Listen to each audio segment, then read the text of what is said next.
કરતા થરાદ ઘણી વખત સાગર કાકા બધા મગનભાઈ બધા આવે તમામ ટ્રસ્ટીઓ તો ભગવાનને એટલી જ પ્રાર્થના કરો કે મનુષ્ય અવતારે કદાચ સારા કામ કર્યા હોય ફરીથી મનુષ્ય અવતારમાં મૂકવાના હોય તો રબારી સમાજમાં મૂકવાના હોય તો લાગણીજી પરિવારમાં મૂકે એ લાખોને પ્રાર્થના કરું। ગાયિકા કિંજલ રબારીના આંતરજ્ઞાતીય લગ્નના વિવાદ બાદ એક નામ છે તે ખૂબ જ ચર્ચિત બન્યું હતું અને આ નામ હતું રબારી સમાજના આગેવાન એવા ઠાકરસિંહ રબારીનું। આખા મામલામાં ઠાકરસિંહ રબારીએ રબારી સમાજનો પક્ષ રજૂ કર્યો હતો, વલણ રજૂ કર્યું હતું અને દીકરીને પરત લાવવા માટે જે આખો જંગ લડ્યો હતો તેના બાદથી અલગ અલગ જગ્યાએ ઠાકરસિંહ રબારી છે તેમનું સન્માન કરાઈ રહ્યું છે, સમાજ દ્વારા આવકાર અપાઈ રહ્યો છે। આવો જ એક આવકાર સમારોહ છે તે તેમના માટે કરાયો હતો અને ઠાકરસિંહ રબારીએ આ દરમિયાન એક નિવેદન આપ્યું હતું। શું કહ્યું છે ઠાકરસિંહ રબારીએ, સાંભળો। આપ સૌના ચરણોમાં નમન વંદન। કવિરાજ તમે કહેતા હતા પરંતુ આ સન્માન મારું પરિવારમાં ના હોય। મેં સાગર કાકાનો ફોન આવ્યો, ના પાડી શક્યો અને મેં કાકા ના પાડી હતી। મારી તો સતત કાયમી ચિંતા કરતા થરાદ ઘણી વખત સાગર કાકા બધા મગનભાઈ બધા આવે તમામ ટ્રસ્ટીઓ તો ભગવાનને એટલી જ પ્રાર્થના કરો કે મનુષ્ય અવતારે કદાચ સારા કામ કર્યા હોય ફરીથી મનુષ્ય અવતારમાં મૂકવાના હોય તો રબારી સમાજમાં મૂકવાના હોય તો લાગણીજી પરિવારમાં મૂકે એ લાખોને પ્રાર્થના કરું। આ સમાજે સમગ્ર ગુજરાતના જે પ્રેમ અને હૂંફ આપી માલધારી સમાજે એ સમાજ માટે અમે કશું કરી શકવા હું ઉતારી પણ ન શકીએ। અમારા મૃત્યુ પછી આ શરીરના ચોમડાના જૂતા આ સમાજ પહેરે તો પણ ઋણ ન ચૂકવી શકીએ એટલે આ સમાજ હંમેશા પડે। ત્યારે ઋણી તો આપણે કશું નથી, માત્ર સમાજ છે તો જ આપણે ઉજળા છીએ। પરિવાર જ્યારે હોય એ સમગ્ર ગુજરાતમાં એક એવો પરિવાર સમગ્ર ગુજરાત ને રાજસ્થાનનો પરિવાર 14 પૂનમના ભેગો થાય ત્યારે નમન ને વંદન તો આ યુવાનોને શરમાવે। આજના યુવાન હોય તો 10 વાગે થાકી જાય। આજે 75 વર્ષ થયા, 40 વર્ષના વોણા વયા છતાં અડીખમ યોદ્ધાની જેમ આ પ્રશ્નને નિભાવવા માટે સમગ્ર ભારતમાં શાન કરી છે એવા સાગર કાકા, મગર કાકા, સગનભાઈ, જોરાભાઈ, સહારની તમામ ટ્રસ્ટીઓ જેટલો માનીએ એમના આપણી પાસે કોઈ શબ્દો નથી કે જેનાથી એમના માટે હું કહી શકું। હું તો નાનો માણસ છું પરંતુ સમગ્ર ગુજરાત રાજસ્થાનનો કોઈ પણ પરિવારનો સમાજનો દીકરો આવે ત્યારે એમ લાગે કે અમારા પરિવારના મોભીઓને મળી રહ્યો છું।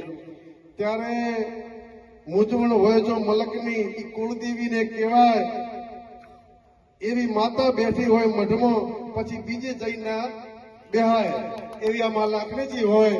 ત્યારે જગતમાં આવી માતા તમને મળી હોય તો લાખણીજી પરિવાર માટે તો સદાય આ માના સૌ પરિવાર ઉપર હાથ છે। લાખણીજીનું કોહાવું હોય ને એમાં બાબુભાઈ હોય કે અમારા દિયોદરમાંથી માલજીભાઈ હોય, હું ઘણી વખત કરશનભાઈને આવું કે લાખણીજી પરિવારના આશીર્વાદ છે એટલે માતાજી તો પરિવાર ઉપર તો રાજી છે પણ કોહાવાય આપણું કોઈ ડૂબળું નથી। સાગર કાકા, મગર કાકા એવા પરિવારમાંથી આપણે સૌ આવીએ છીએ ત્યારે ખૂબ ખૂબ અભિનંદન।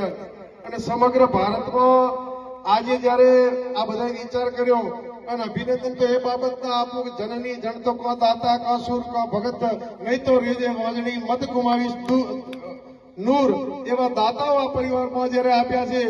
અને જીપીએસસી ને યુપીએસસી કરવા માટે જે રબારી સમાજનો સમગ્ર રબારી સમાજનો દીકરો ગરીબ પરિવારમાંથી આવતો હોય, આર્થિક પરિસ્થિતિ ના હોય પણ એનો તમામ ખર્ચો દિલ્હી રહેવાનો હોય, યુપીએસસી જીપીએસસી પાસ કરવાની હોય, એ ખર્ચો આપનાર દાતા એવું કહે છે કે મારું ક્યાંય નામ નહીં। એક છોકરા પાછળ 6-7 લાખ રૂપિયા ખર્ચો કરવાનો સમગ્ર ગુજરાતના રબારી સમાજનો કોઈ દીકરો હોય છતાં દાતાના ચરણોમાં વંદન કરું, માં ભગવતીને પ્રાર્થના કરું કે એમને આપ્યું હોય એનેથી હોકણું આપે કે આજે સામાન્ય જો દાન આપે ને તોય કેટલું વાહવાહી કરાવતા હોય છે।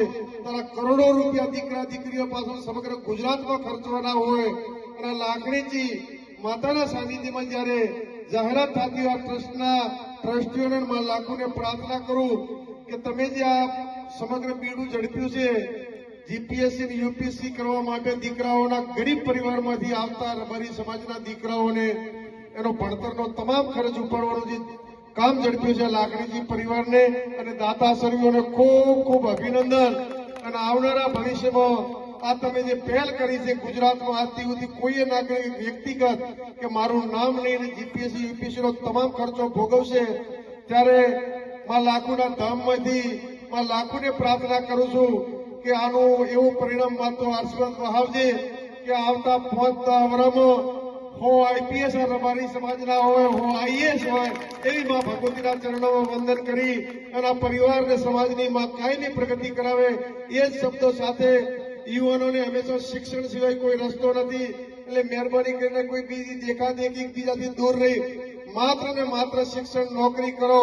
હું તો કાયમ સાગર કાકા કહું છું એ વિસ્તારમાં બહુ મુસીબતો હોય છે, અહીં તો મજા છે, ધંધા રોજગાર છે, ત્યારે એ વિસ્તારમાં અમારા જે રાજસ્થાન હોય, બનાસકાંઠો, કચ્છ હોય, જે લોકો બહાર ગયા છે એ સુખી થઈ ગયા. અત્યારે વિસ્તારમાં જઈએ તો બગલા ને મકાન બનાવે. એટલે કહેતો હું છું કે વટ છોડી દો, વતન છોડી દો અને વ્યસન છોડી દો તો તમારો ભાવ પાર થઈ જશે. ત્યારે આ મગન કાકા આહેડાથી સુરત ના ગયા હોત તો આજે કરોડોનું દોન કરતા હતા, આહેડામાં તો ના કરી શકો. જયારે વતન છોડ્યું, સુરત ગયા, અમેરિકા ગયા, જેના કારણે આપણી વચ્ચે આપણા પરિવારનું ગૌરવ છે. ત્યારે આપ સૌ અભ્યાસ કરો અને ભગતસિંહ, મહારાણા પ્રતાપ કે સ્વામી વિવેકાનંદને પણ ક્યારેક ક્યારેક વાંચતા રહેજો. એટલે એવું ના હોવું જોઈએ કે આપણે કોણ છે, આપણું મૂળ કોણ છે. સંત અમર દેવીદાસ હોય, રત્ના રાયકાના વારસદાર છીએ.